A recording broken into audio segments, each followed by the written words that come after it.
picture this.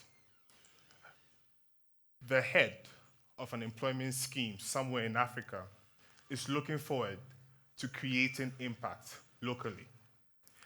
She's trying to figure out where can she make the biggest impact and ensure that she's alleviating the struggles of some of the most vulnerable in our society, those living below the poverty line and in less than $2 a day. Now she's excited. She's hoping that she's going to be able to generate a program that can last for about 4 years, 5 years, and greatly reduce the number of extremely poor in our society. But she hits a serious obstacle. The data simply doesn't exist. Now, what does this mean? Due to the critical data being non-existent, she's going to have to guess. She's going to have to make an educated guess and try and figure out who is below the poverty line. Now, what are the consequences of something like this? It means that she's going to potentially create a budget which is going to be way below the requirements and potentially miss out on a vast number of people, potentially millions. As a result of this, millions of lives are literally hanging in the balance. Now, this is something that I kind of coined, which basically says, name the sector Africa lacks the data. Agriculture, employment stats, economic performance. Africa simply doesn't have the data it needs. Now, this is a really serious question that we have to ask ourselves. How do we steer the hopes and dreams of an entire continent, and especially a youthful one, if we cannot see where we stand and where we're going? Today, I'm going to shed some light on the data gaps in Africa, which we simply cannot afford to ignore anymore. Now, how bad are things, really? Well, I'm going to call on the audience to help me out with something. So, we're going to take a guessing game. We're going to play a guessing game. And I'm going to ask you to call out the number which you think fits with the data I'm trying to share. Now, take a guess. How many African countries have recent data on the proportion of the poorest population from 2019 to 2022? I mean, 3, 2, 6. Wow, I thought you guys would be more hopeful. That's so low. Anyway, the real number is 5. Only 5 countries know the poorest populations. In essence, 80% of Africa, representing 1.1 billion people, do not have recent poverty stats. Now, another guessing game. How many African countries have a birth registration system recording 90% of births, which means that the number of births they are recording is relatively accurate to 90% of what is assumed to be born? 2. Wow, so you guys are going lower. I understand. The reality is 10. Only 10 countries have an idea of how many people are born per year. Now, this means only 19.6% of Africa's population has this data. Now, to make it more worrying, Eritrea and Somalia do not know how complete their birth registration is as of April 2023. They do not know if they are close to 40%, 60% is unknown for them. Now, what does this mean? What does this mean for the people who are born into the countries that have to deal with this reality of not having their births recorded? You become invincible to the system. You are robbed of an identity. What does this mean? You cannot access key social services. For example, think of a user journey for an individual from birth. You cannot access healthcare. You cannot access education. If you want to own a bank account, it's impossible. If you want to travel, if you want to vote, if you want to own legal assets, it's all gone. Your quality of life is extremely stifled. The next thing is planning becomes difficult. How do you plan if you do not know how many people are born in your country or how many people exist in the country? This means that you cannot plan for the next 10 years figuring out the number of schools you need to build. You cannot correctly figure out how to ensure that your country doesn't face crop scarcity because you don't even know how many tons of food you need to produce. Vaccination for children becomes a big problem. You're going to probably have less than the numbers you need. Data unavailability is a recipe for disaster. So now it begs the question, why is Africa so data poor?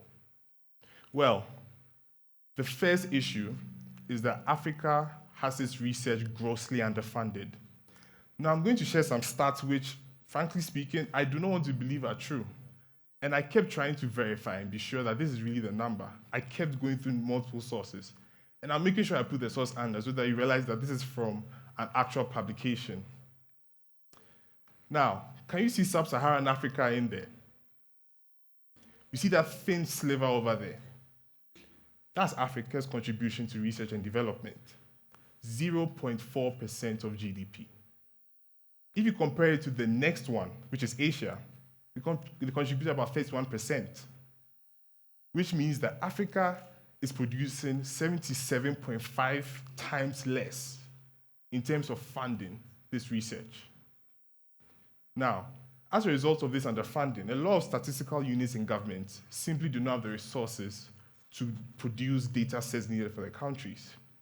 So you have key research studies which either never happen or take a long time to happen. So what does that mean?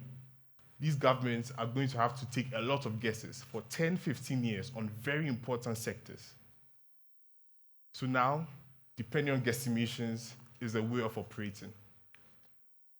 The next thing is we lack the expertise to meet Africa's research needs. So we currently have very low numbers of researchers on the continent. But now, we understand that. But my biggest issue is the reality of the young and upcoming researchers who are looking forward to making an impact in our society. Now, this is a research document which was published by the Global Young Academy, looking at the reality of young Africans. They are passionate, they're motivated, they want to make an impact, but they do not have the support to do this. They don't have the mentorship. As I mentioned, there's no funding. So they feel a bit isolated in their journey, looking forward to do something great. 60% of them want to switch their careers completely. 80% of them want to leave Africa altogether and look for greener pastures. With this, the continent is losing its brightest stars who can illuminate our path to our data needs. And currently, I have to say, we're having our lights dimmed. Now, we look at all the things I just mentioned. The lack of funding. You're looking at the reality of leaders not, you're looking at the lack of funding.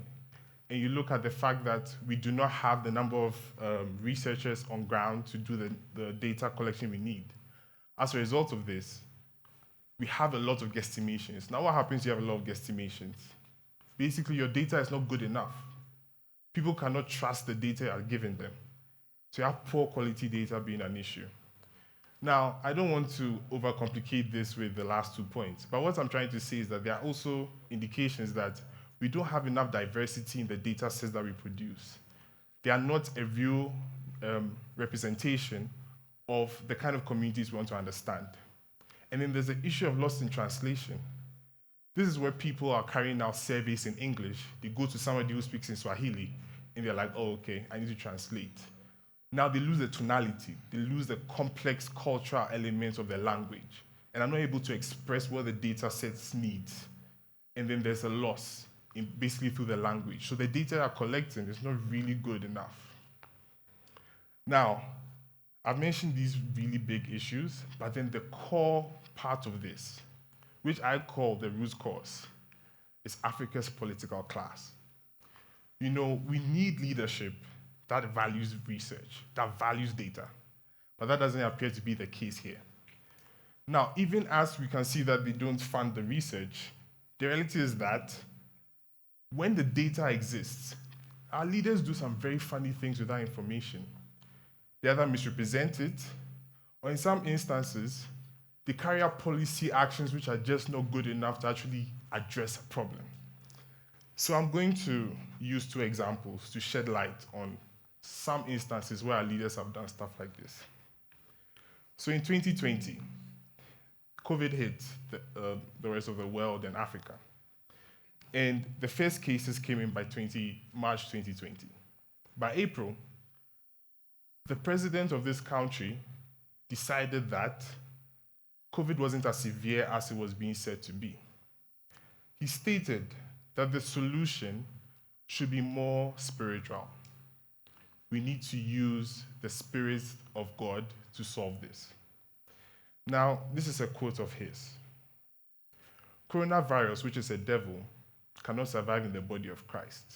It will burn instantly. Now, this already sets the tone for his policy direction. It meant that there was a decrease in the adoption of key policies like distancing and washing of hands and isolation and all that kind of stuff. That was completely limited. Wearing of masks, all phased out in a sense, in bits. He advised for people to go and steam themselves or to drink concoctions from Madagascar, which we can't really see the efficacy. I'm not going to go into that. But then that's what the reality was. So COVID restrictions were laxed. So what happened next? It reached the point where they decided to stop recording COVID cases altogether. And then the next month after that, he declares the country COVID-free without any real tangible data to guide these claims. Now, as a result, we don't have real evidence indicating whether or not COVID was really free because the government really puts a strong hold on data. But something was really clear here. A lot of doctors noticed that during this period, and you have to note, they were not allowed to talk about COVID. COVID could not be mentioned. They noticed that there was a hike in the number of cases in the country, in their hospitals. But because there's no real official release of the data, it's very silent. We don't really know what really happened. But something is also very clear here, that the refusal to recognize the dangers of COVID had far-reaching consequences, leading to the loss of potentially thousands of lives. Now to my next example. This is Ghana. This hits really close to home. This is the illegal mining that goes on in Ghana and our water bodies, which is known as galamsey. With galamsey, they use cyanide and mercury to conduct these extraction activities. Now, what are the risks of doing something like this? You have the water bodies being contaminated by these poisonous chemicals. It seeps into the soil, and then it gets into the crops that we're producing for consumption. The consequences are simply horrific. You have chronic health diseases coming up, like kidney disease, cancer, and you're seeing issues like birth deformities popping up now, as a result, especially from these communities where this happens. Now, this is what a very popular river known as the River Pra. It's something that used to feature a lot in a lot of the tourism videos that we had before. This is what it looks like now. Completely damaged by the consequences of illegal mining. Now, Ghana has always known the consequences of the illegal mining. This is the lands minister of the period, indicating that by 2030, if we do not put a hold on the activities, Ghana is going to lack potable drinking water. Now, the situation has been known for a while, but then the actions of our government has indicated that the policy directions that they've taken have been ineffective. They say 2030, but currently we're experiencing the consequences as we speak. Now, this is a report from the Ghana Water Company Limited, which mentions that they're having difficulty producing water for consumption. So there's a way of figuring out how contaminated raw water is that comes into a plant for production of water for potable use. The standard number that they can accept is 2,000 BTU, which is just the turbidity, that's contaminants, the mud and all that in the water. Currently, the water they are receiving is 14,000 BTUs. That's 7 times the standard amount of raw water they can accept for consumption. Now, what does this mean for them? They are only able to produce 25% of drinking water out of their facility in terms of capacity production. 75% is lost. Now, the response from the government has been weak. They've mentioned and done a lot of these grand launches of programs to try and alleviate this problem, but they've been so ineffective.